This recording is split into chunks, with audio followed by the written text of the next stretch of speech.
Hello and welcome to a very spooky 13th episode of Feedbackula. Incidentally, the last one of 2012, or the last one before Earth gets destroyed if you're a hysterical nutjob. Anyway, since it is the last one of the year, we're going to play a little game. Let's see if we can make it all the way through this episode without somebody complaining about the score we gave to Resident Evil 6, because yes, that's still happening. Did I ever tell you what the definition of insanity is? Insanity is doing the exact same fucking thing over and over again, expecting shit to change.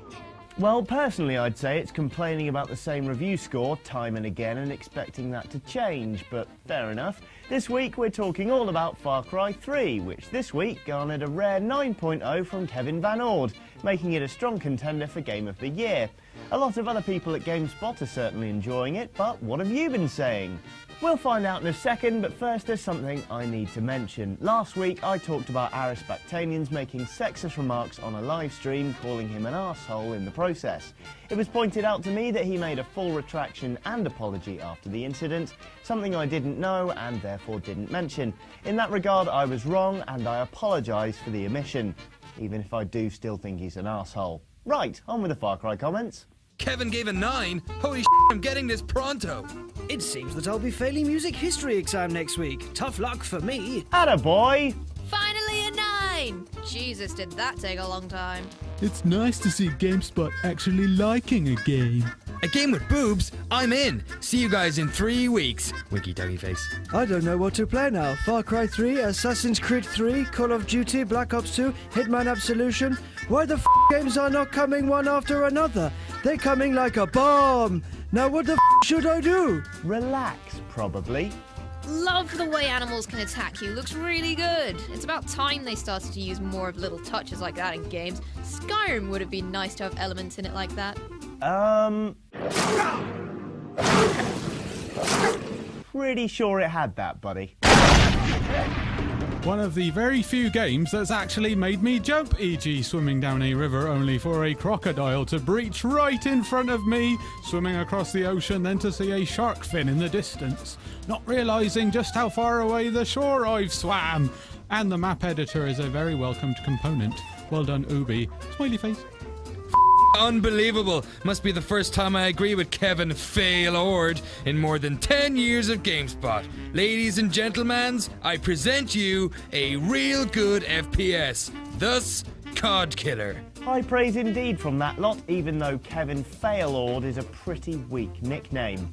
Whether it can really be called a COD killer is also questionable, given they occupy pretty different subsets of the first-person shooter genre, but you never know, maybe the multiplayer will really take off, especially with the map editor. But of course, this being the internet, not everybody felt so warmly toward Far Cry 3. Some weren't impressed with the online matchmaking. Many more were pissed off about a little something we're calling DRM-mageddon. Online DRM for playing offline single player? No thanks. PC version has online DRM? Ubisoft, did I ever tell you the definition of insanity? I heard that the matchmaking for the custom maps is pretty crappy. Supposedly you have to wait for a full lobby in order to start the match. If this is true, then that's terrible. First no vehicles, now this. Why does Ubisoft want to ruin the map-making aspect of the game? This was sounding so good. Right up until the mention of PC always online DRM stopping you from playing. I thought Ubisoft had finally learnt their mistakes with DRM after inflicting it on previous Assassin's Creed and Splinter Cell titles, fat face. 9, really? A world to explore and a wannabe story, that's all. Single player, superb, really enjoyed it. Co-op missions, boring and repetitive. Multiplayer, poor, lacks that magic in Far Cry 2. Far Cry 2 rated 8.5. The only reason for that is Ubisoft. Think, people. I hope this is not so boring. The open world game sucks. PC owners will need a beefy rig to see the game at its best, and console owners won't see it at all. Also, water looks so sucks. Underwater also. Fist part was 10,000 times better, ass and more beautiful.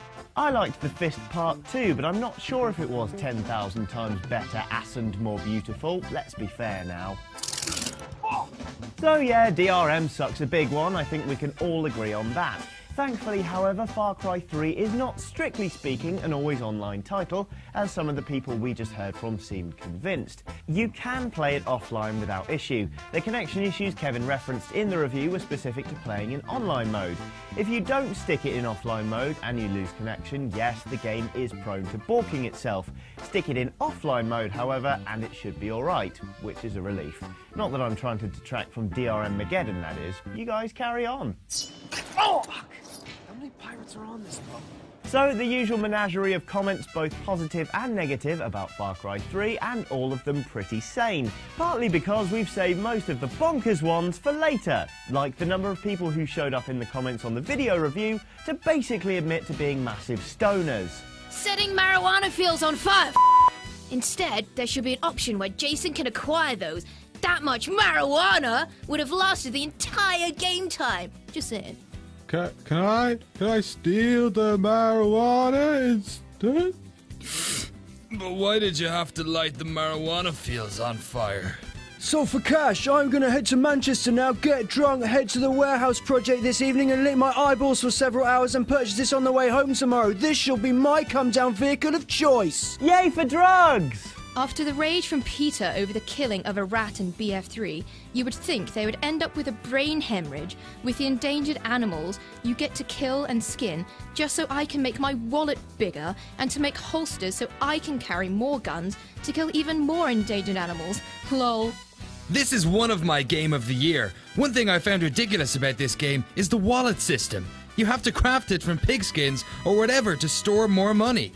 I'm fine with that, I guess. It's expected from an RPG FPS game. But then when I travel around the island fighting disgusting Komodo dragons and opening up chests and looting corpses, guess what I found? A wallet! And I can't even use it! What the f***? Fire 2 clips of AK-47 to kill a tiger? Go home, Far Cry! You are drunk! Want it? Have some GameStop gift cards coming my way this Xmas. Went into the stocking my wife hung up for me and held up the envelope to some candlelight. Getting this gem along with Borderlands 2, Halo 4, Last Story for the Wii, and Uncharted 3. OMG, what a Xmas it will be! Husband of the Year! I can't wait for this! I dreamt I was actually in the game the other night being chased by mad dogs! Damn you, Royal Mail, for being late with my pre-order! Damn you! Whoa, hey now, he's up on Royal Mail. It just so happens my endorsement contract with the Navy hasn't been renewed and they were next in line. You shouldn't curse Royal Mail. Know what you should do instead? Join Royal Mail! You can make someone's day by bringing them a game, or perhaps a nice birthday card, or an eviction notice. Actually, don't think about that last one. Think about joining Royal Mail instead. Did I ever tell you the definition of insanity? Anyway, there it is, folks. The end of the episode, the end of Feedbackula until next year. And hey, we managed to get there without one single Resident Evil. This game get 9.0 while RE6 only get 4.5? Rare way better than this crappy. GameStop so biased, they not know how review games. This game looks suck, it no even have zombies. How can a game be good with no monsters? God damn it.